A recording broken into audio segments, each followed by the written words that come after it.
This is the X1. It's a beautiful AMOLED screen smartwatch with all kinds of interesting things going on. Check out the bezel design.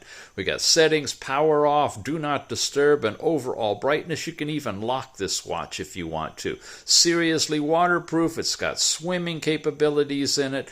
Here's your step count for the day, heart rate measuring, blood oxygen using red diode technology.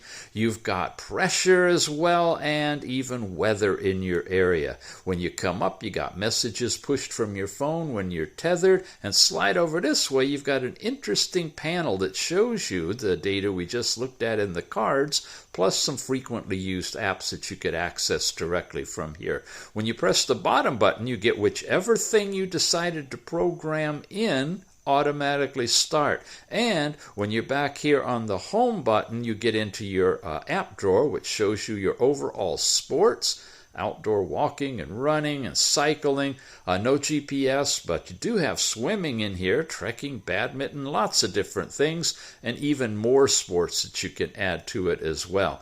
You got your exercise data that's recorded there. There again is heart rate, blood oxygen. There's your last night's sleep report, pressure, breath, MET, which is something that is calculated over a week-long period to reach a sustainable goal. Remote music player, you've got timers and stopwatches and so forth, even a calculator built into it.